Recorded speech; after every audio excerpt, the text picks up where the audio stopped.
Merci Monsieur le Président. Je vais tenter de ne pas répéter tout ce qu'a dit Monsieur Gaillard, qui me semble assez bien refléter l'état de la réponse de la municipalité. La réponse m'a paru dans un premier temps assez satisfaisante, dans la mesure du possible. On sent qu'un accent a été mis sur la déontologie dans le corps de police ces dernières années, et on espère que ce sera toujours le cas avec le nouveau commandant. Toutefois, pour se doter réellement d'une indépendance nécessaire à toute commission de déontologie, la ville doit changer sa composition et son mode de fonctionner. C'est le seul moyen d'aller plus loin dans la démarche qui a été engagée ces dernières années. En effet, la commission est composée, on le lit dans le règlement, d'un préposé à la déontologie qui la préside, de 3 policiers représentatifs du corps de police et d'un spécialiste de la résolution des litiges non rattachés au corps de police.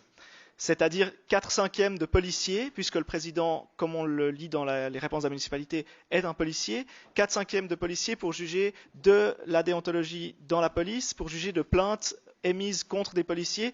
Ça me semble assez loin de l'indépendance et de la distance nécessaire à une commission vraiment externe au corps de police. On apprend aussi que c'est, comme l'a rappelé M. Gaillard, le président qui traite l'ensemble de la procédure, qui entend les parties et en fait ensuite qui donne un rapport à la commission, si on comprend bien entre les lignes, et la commission le valide et met son stempel dessus.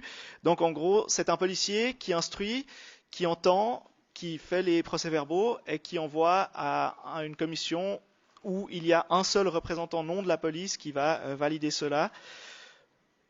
On a assez peu de transparence, on a assez peu de certitude qu'il n'y a pas de parti pris dans cette commission.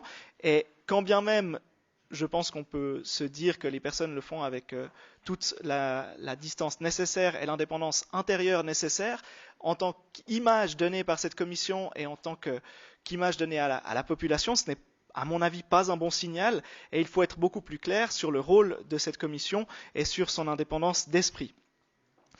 En cela, donc, la solution proposée par la municipalité n'est pas satisfaisante.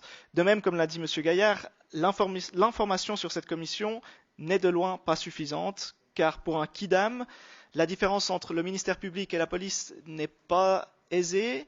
On ne sait pas si on peut se rendre au ministère public ou si on doit se rendre dans un commissariat. On ne sait pas si on peut appeler le ministère public ou pas. On ne sait pas si on peut appeler directement cette commission. Il n'y a aucune information. Je ne crois pas qu'il y ait vraiment d'informations sur cette commission dans d'autres langues non plus sur le site de la police ou par des flyers ou par d'autres moyens et d'autres canaux d'information. On ne peut pas attendre de quelqu'un qui se plaigne de la police qu'il doive forcément passer par un policier. Je crois que M. Gagnard l'a assez bien relevé.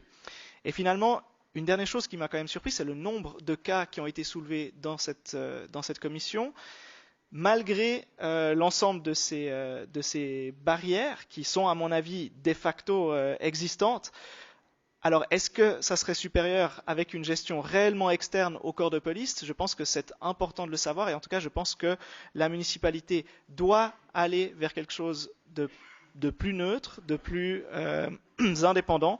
Et c'est pour l'ensemble de ces raisons que j'ai co-signé le postulat de M. Gaillard.